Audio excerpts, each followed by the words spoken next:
Welcome to the Soul Archaeology podcast, a space for connection, resonance, witnessing, and learning. Together we'll harvest medicine from the spiral of life, sharing conversations with other embodied humans who have navigated their own initiations and found alignment with their true soul essence. With weekly astrology, energy updates, embodied conversation, and channeled teachings, this is a space for you to land and find resonance with the spiral of your own soul.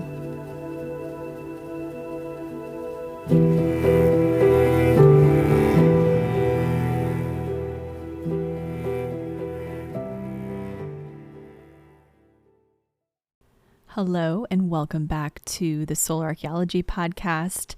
I am so happy you're here. I'm Allie, the host, and in this episode I am going to talk a little bit about my journey, where I've been, where I'm headed, how I got where I am now.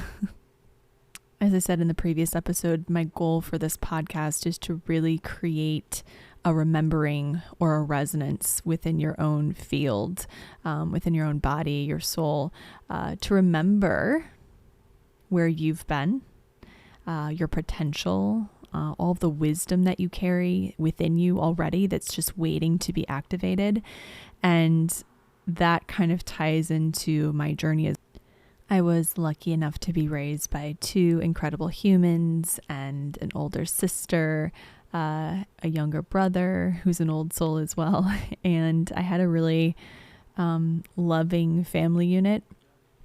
I grew up in a small town in Southern Illinois outside of St. Louis, and it was the perfect place to be raised, to be a kid. I think my generation is kind of the last, we were able to receive sort of the last bit of that carefree, non-social media, technology era. So we didn't have phones growing up, I guess we did in high school, but we were just able to just be kids. We could run the streets and had to be home, when the street lights turned on.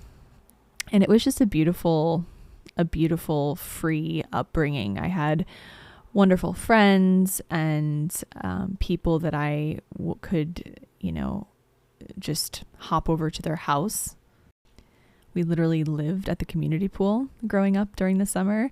And I was actually talking to my boyfriend about this recently because we were talking about the thrill of being able to have like $3 to buy a snack during lunch when we were at the pool in the summer, and how things have changed. But I just was so grateful to be able to be raised in a place that was small and slow enough to really get to feel that innocence of childhood.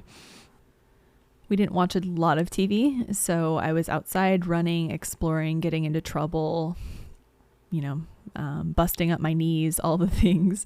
And I had my grandmother who lived close as well, or my grandparents just lived a block away. So it was a lovely time. My parents exposed us to travel throughout our childhood, which, me being a Sag moon, by the way, this is an astrology podcast too. What am I doing? I'm a Libra sun, a Sagittarius moon, a Scorpio rising, a Venus in Virgo.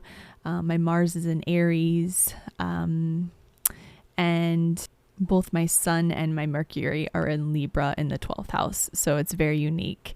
My North Node is Pisces, which I'll kind of get into throughout this podcast because I love talking about the lunar nodes.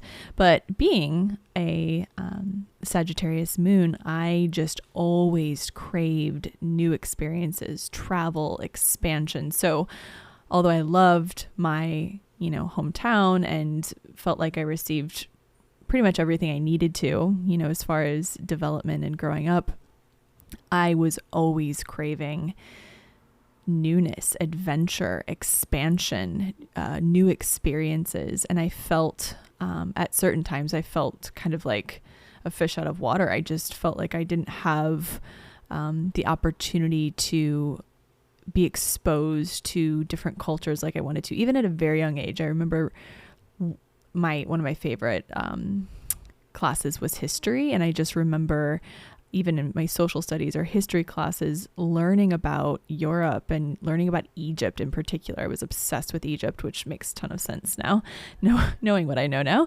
But I was just obsessed and I couldn't get enough. And it's all I could think about was going to those places someday. And then in high school, I had an opportunity to travel with my classmates to Europe, and it changed my life forever because I just felt such a resonance with the old world, the old way of being, the slower culture, the romanticism that's held in places outside of, the States oftentimes. And with all of the beauty that came with my upbringing, having two really loving parents and great friends, a small, safe community, I also experienced a lot of challenges. And I didn't really know that until later in life, until I started digging into my own deep layers, my operating systems, my wiring, my conditioning, my trauma, and realized that a lot of what I experienced, especially in, 0 to 7, my strong developmental years, really had an impact on me and led to certain experiences later in life that forced me essentially onto this path. I was, of course, as I'm sure many of you were as well, a very sensitive child, a very, very deep feeler. I'm a Scorpio rising, so I have this sort of heightened sensitivity, this heightened intuition, this X-ray vision that I have always had, of course, and that I carry with me. It's part of my wiring.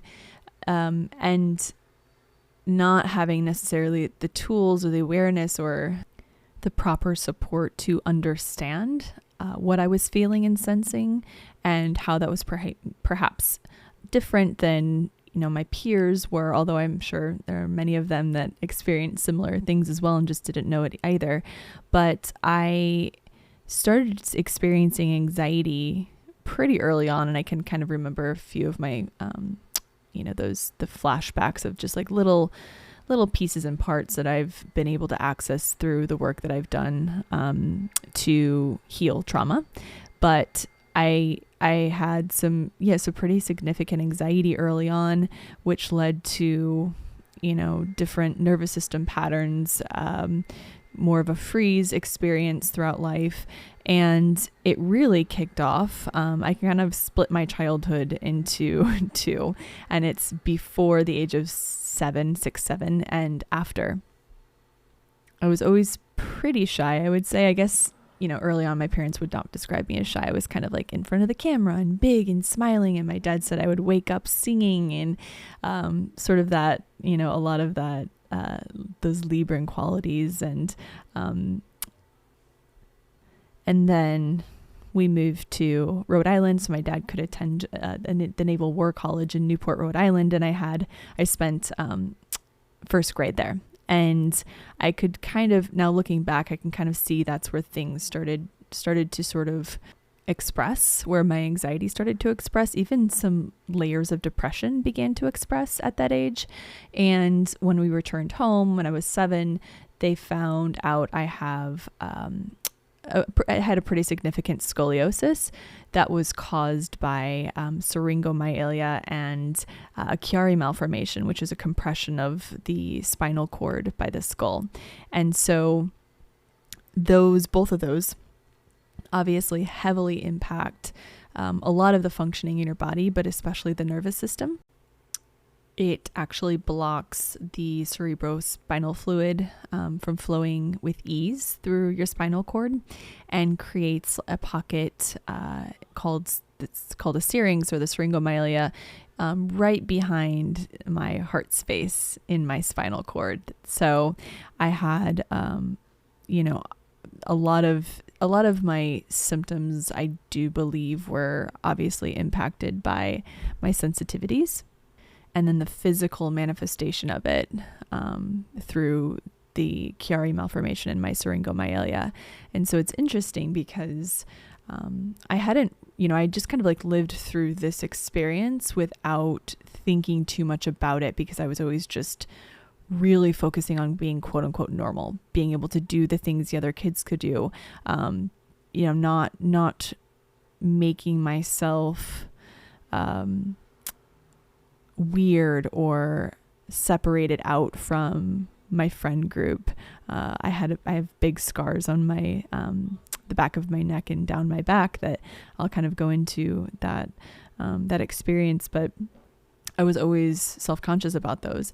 And so what's interesting now is when I work with clients without even thinking about my connection to it, I always work at the in the occipital area, and I'm clearing information and data from that space. And so when my parents found my these conditions at when I was 7, I immediately went in to see a specialist, and he brought me into surgery. And so I had the decompression surgery at 7 years old, which I'm looking back extremely grateful to have been able to have that at that age, because a lot of people don't notice the Chiari malformation until later in life, until their teens and their 20s. And by that time, they're having debilitating headaches, balance issues, a number of symptoms. And I was able to have the decompression surgery pretty young. So they basically went back and worked on my occipital, my brainstem area. And after that, I had another surgery to correct the syringomyelia, the syrinx that had formed in my spinal cord behind the back of my heart space. And so I had these two extremely invasive and actually quite dangerous surgeries as a kid. And the trauma from those, I'm still unraveling. I'm still going into, I'm still acknowledging and loving and integrating all of the data that's held in that space. And when we experience any type of trauma, but especially a surgery, things can get lodged in that space and within the physical tissues, and then the energetic space as well. And so for me, a lot of my experiences at that age were tied to abandonment and feeling alone, feeling isolated, feeling like I didn't have space necessarily to feel the full experience, the full range of emotions around this, that there was a lot of parentification on my end, and so feeling like I needed to sort of protect my parents from the intensity of this experience, the fear that they were inevitably feeling. And I sort of just stashed it, I bottled it up and I stored it in those spaces, and I jumped up on the operating table like a big girl and just was ready to go without any crying. And that certainly has been that's been kind of a golden thread throughout my life, is this feeling like I need to push through and be super strong and just, kind of suppress what I'm feeling and I'm experiencing to protect others. The spiritual side of these surgeries is quite profound. I think that it was certainly an awakening experience.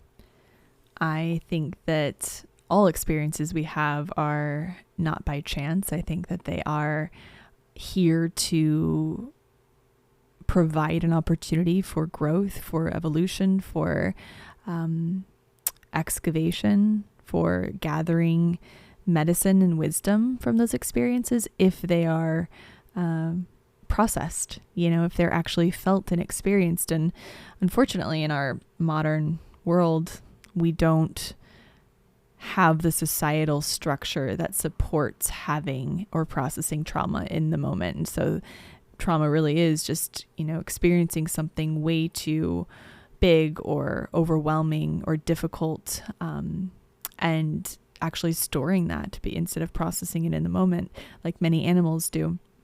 And so that area in particular, which is such a tender and very important area in our physical bodies, really started to create some patterns within me.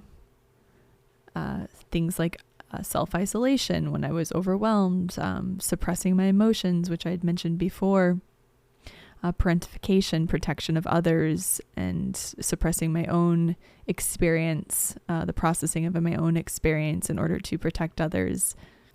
Some pretty intense dissociation, and dealing with the physical pain as well, which is something I've always lived with, is chronic pain associated with the scoliosis and probably the scar tissue, from the surgeries. And so having all of those things and experiencing those so young really created a sense of overwhelm pretty early on for my system. And I just, experienced things that were scary really early, which we all, many of us do.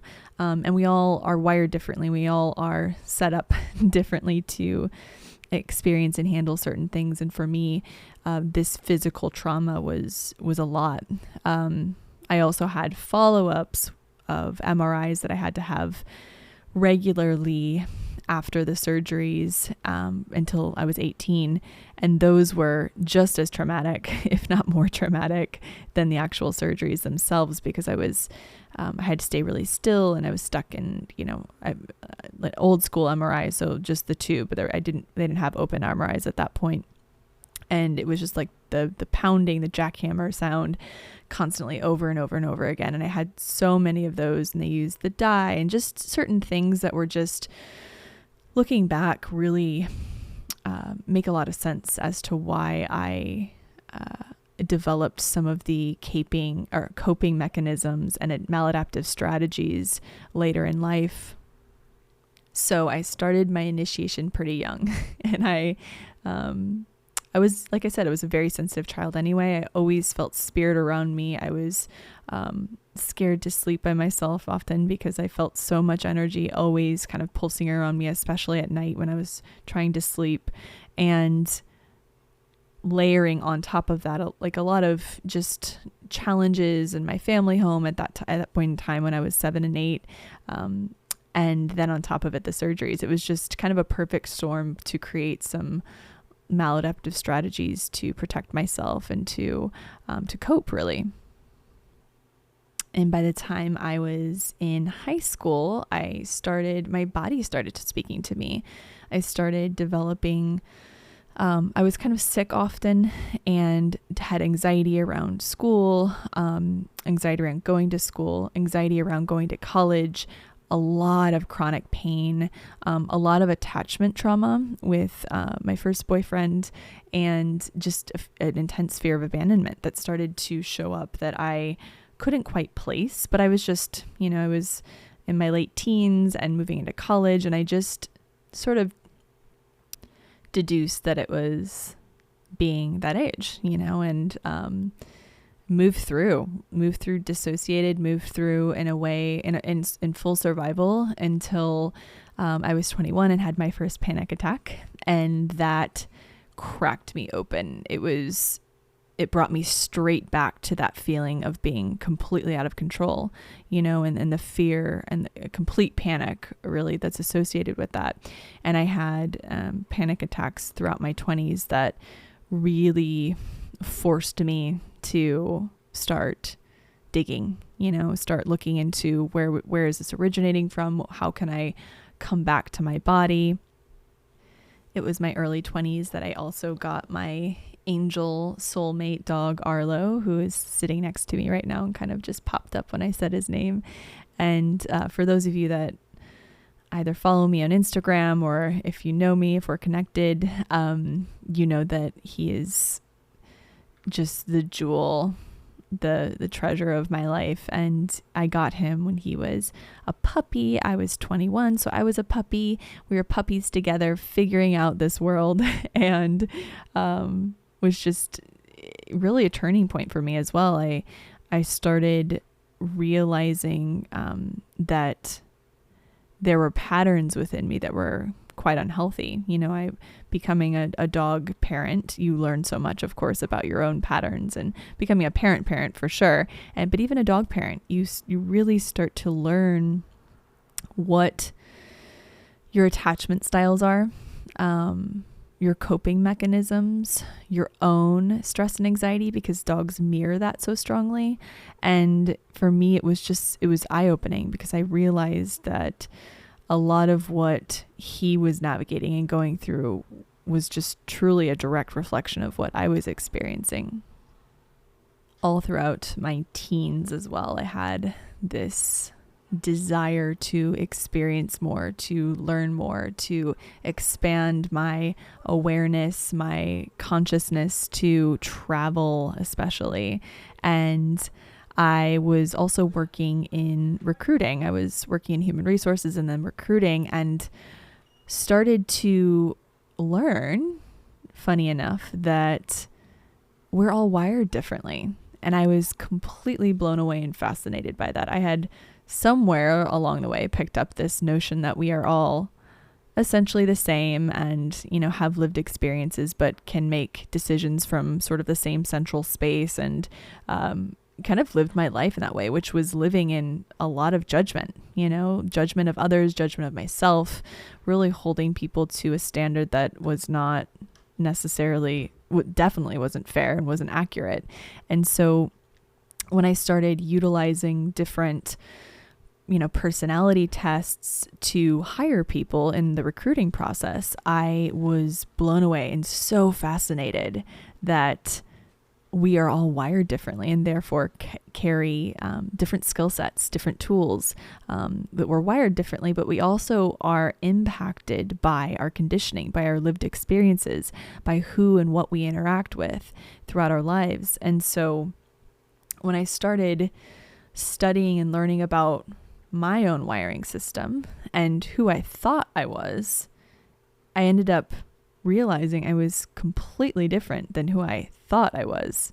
I had this idea I was, this more of like an A-type personality, and I was literally forcing myself into this little tiny box all the time with these expectations for how I should show up, not only for how others should show up, but for how I should show up as well.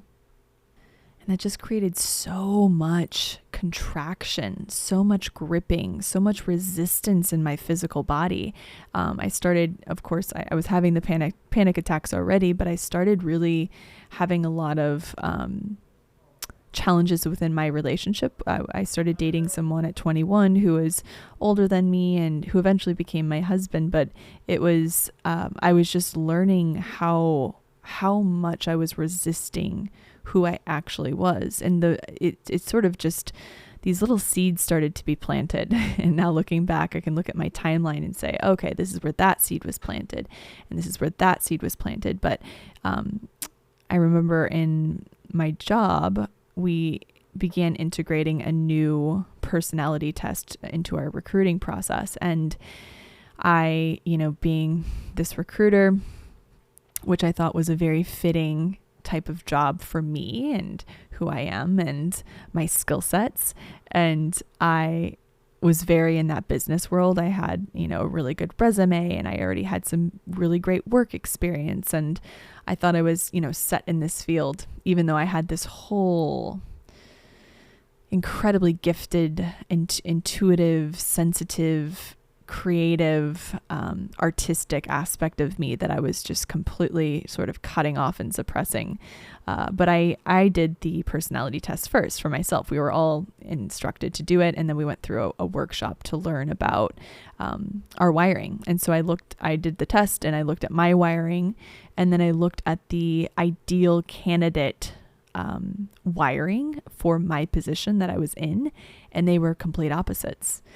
And that was shocking to me. And I was flooded, first of all, with shame and fear, because I was, worried about not being the right fit for the job that I was currently in. And I was shameful that I'm different than other people who had these really, really extroverted, expansive, driven sort of wiring charts. And I was floored, because mine was really sensitive and creative and more introverted. And I realized through this, and I had a mentor who actually, kind of joked and told me, wow, you're just forcing yourself every single day to do a job that isn't the right fit for you.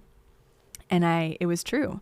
And that was a metaphor for my life, really. I was forcing myself into this box that I'd created for myself, this box that felt safe, felt predictable, felt acceptable, and I did it just for fear that I wouldn't be loved and accepted for who I actually am. I was rejecting myself. I was fulfilling the fear, the prophecy that I had around abandonment. I was actually abandoning myself, and I had been for a really long time. And it was such an awakening experience. And shortly after that, I ended up quitting that job. I began really looking into my anxiety. I started just Googling. I mean, there were no resources about anxiety. I remember I had a therapist early in my 20s because I was experiencing so much anxiety after a breakup, and there was no discussion of what anxiety is and the physiological impact and the nervous system component. The somatic therapy just wasn't a resource for me at that time where I lived and the time frame it was occurring. And so I just was living with it, and I had a prescription for Xanax, and I only took it if it was an emergency. And if you've ever had a real, like, full on panic attack, you know that there are times when it is an emergency. And so I just kind of lived that way.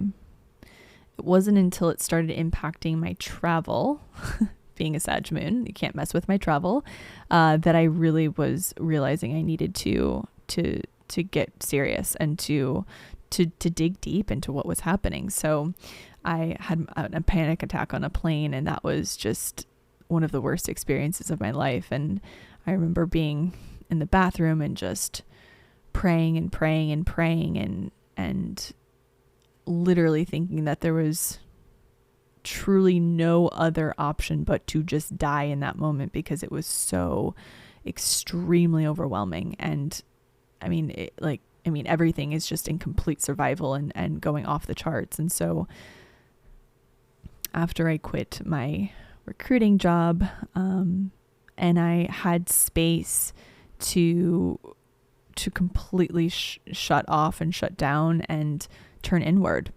I was caring for my nephew who was experiencing challenges at that point in time. Arlo began experiencing challenges, had health challenges. I was getting married, and it was just this sort of perfect storm for, once again, overwhelm to set in. All of these overwhelmingly high and low experiences that just my system, for how it had been conditioned to work, I was in a state of overwhelm and just all the time. And my journey inward really began first with yoga, which I'm sure many of you have a similar story perhaps. And it truly saved my life. It brought me back to my body. I had been so dissociated, disconnected from my body for so many years, probably since I had my surgeries at 7 and 8. And I also was required to, after my surgeries, wear for, I think, a year, maybe longer, every day I had to wear a back brace. And I think my parents set it up where I could just wear it during the week, during school times. And then I think it sort of got shortened to half days. But I just remember how traumatic that was, because it was this really thick plastic that went all the way down from my hips up to just below my breast, like just below my, like right on top of my rib cage.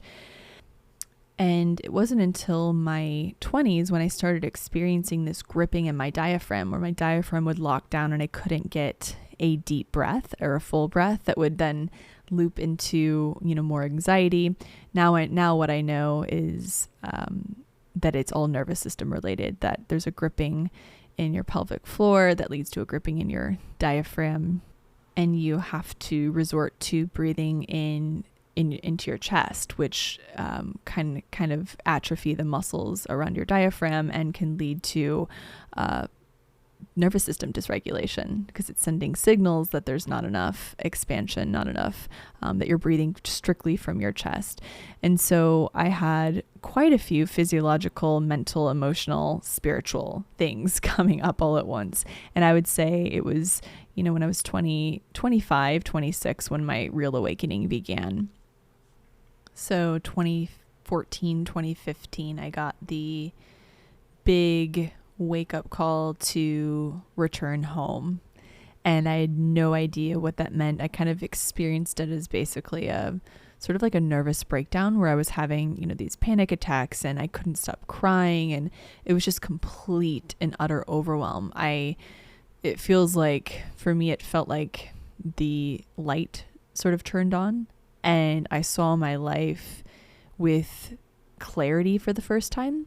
I also realized my Mars had been retrograde until that point in time too. I have a Mars in Aries that was retrograde when I was born, and it honestly is like my life's work to harness and connect with that life force, that power within me, and to channel it in a way that's really healthy.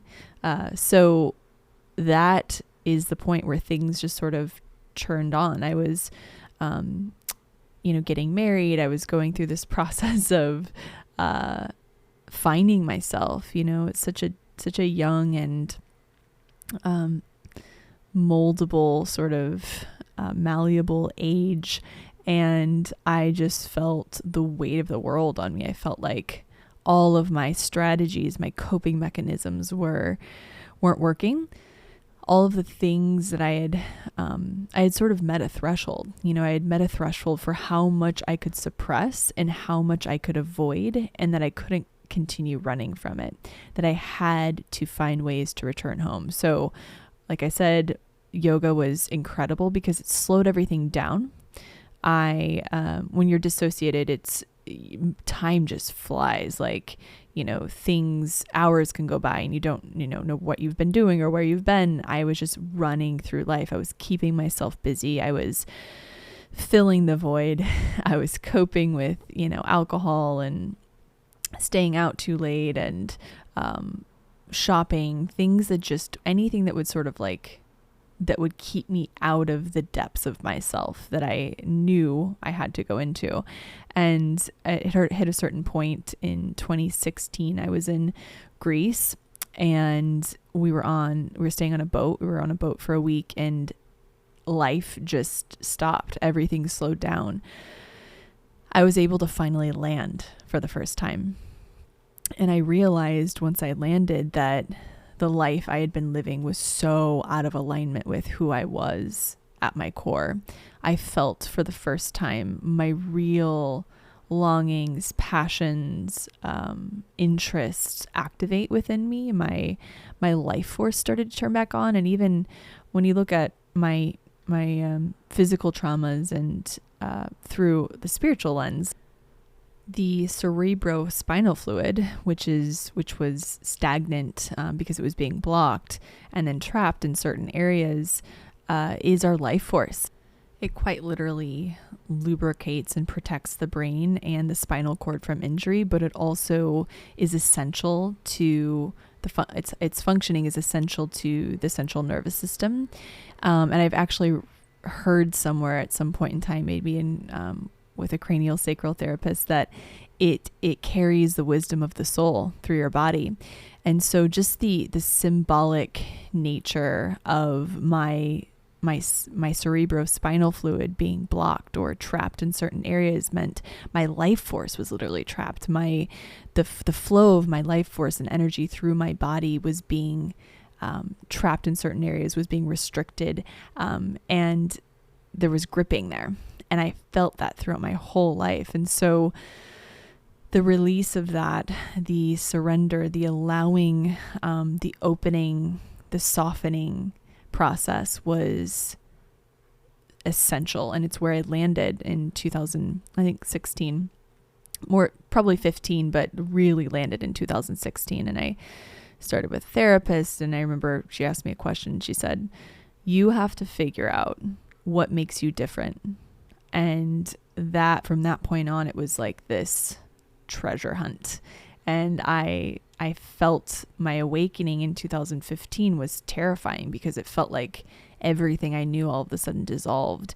And then when I got over the fear of it, then it became an obsession. I was like, oh, there was a whole world outside of this tiny, tiny little box I had created for myself. I have so much potential that maybe perhaps isn't acknowledged or recognized by the world that I had created for myself, that I was sort of operating from or listening to or allowing to direct me.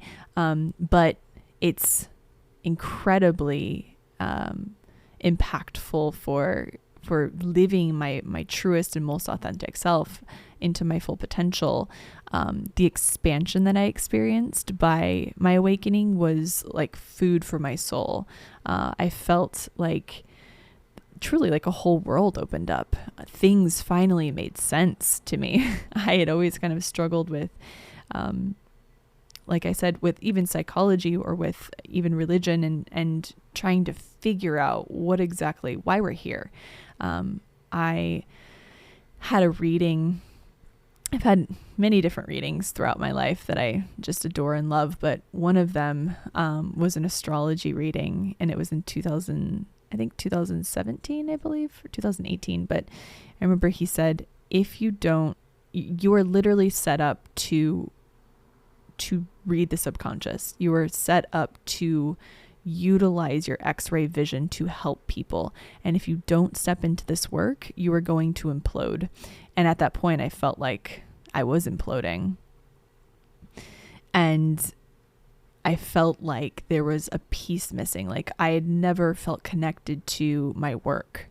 I had never felt connected to a purpose. I was just moving through life aimlessly, following what other people told me was appropriate or respectable or was the trajectory that was laid out for me. And it was very small.